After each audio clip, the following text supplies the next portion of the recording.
What role do you see baseball and sports in general playing in lifting the country up through this unprecedented time?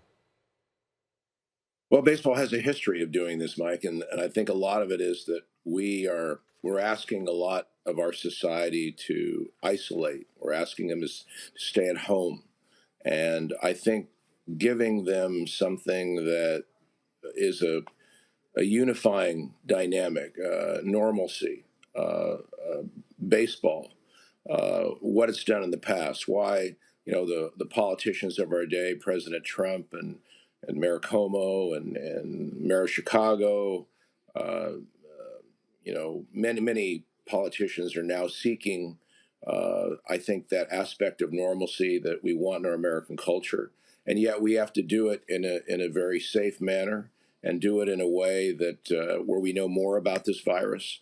The medical professionals have identified this, and I think baseball players, being the age they are, being the in first class physical condition, and also having really outstanding and prolonged medical histories with their teams. The fact that they don't have the underlying medical conditions, the risk of mortality is a lot less with this employment group, and it really allows them, I think, certainly a base and now with a real understanding from the medical experts that we can certainly start to get players ready and get them trained and ready and back in spring training. Well, that brings us to a really important point, and I would say that you should read the op-ed because Scott gets very deeply into the history of how baseball has played this role in the past, including President Roosevelt during World War II, asking baseball's owners to bring baseball back because he felt it was important for the country. So it's very much worth reading. But let's get to what you were just talking about. What conversations have you had with players about their desire to play and how they balance that with their concerns about safety?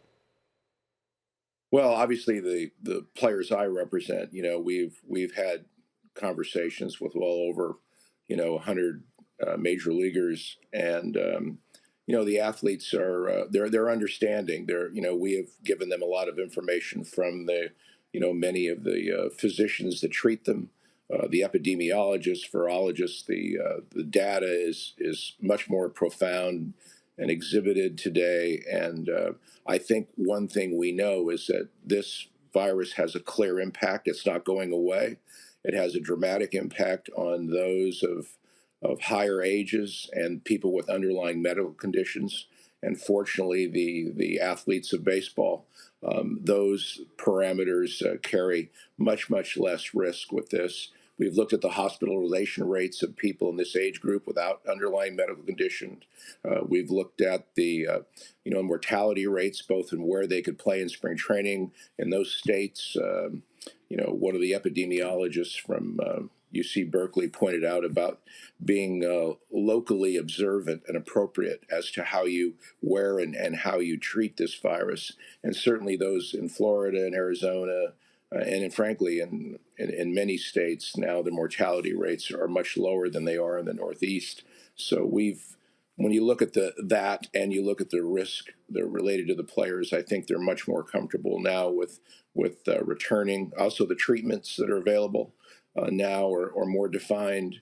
All the therapeutics, and also we're very hopeful about vaccines in the future. Yeah, the few players that I've had on here that we've talked to have also expressed to me some hesitancy regarding the quarantining itself. So if baseball is going to come back as soon as possible, it seems likely the players are going to be, for lack of a better word, kind of separated from the rest of society for a reasonably significant period of time, including possibly their families. What hesitation have you heard from your players regarding that?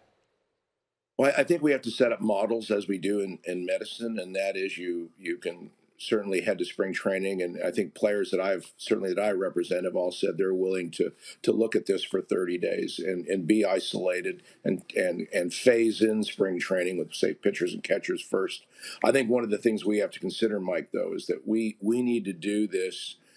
We need to have a little longer spring training because the players have been isolated. This is a very unique setting that they've been in for the last 50 days, and we need a little more conditioning time.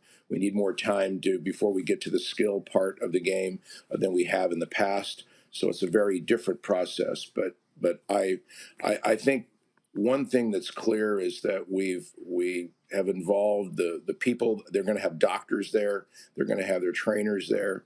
The isolation aspect, I think the players are willing to do to really take every precaution as we test before they go, test when they arrive, and really create an environment that we can, after a 30-day or so period, let everyone know that this group is healthy.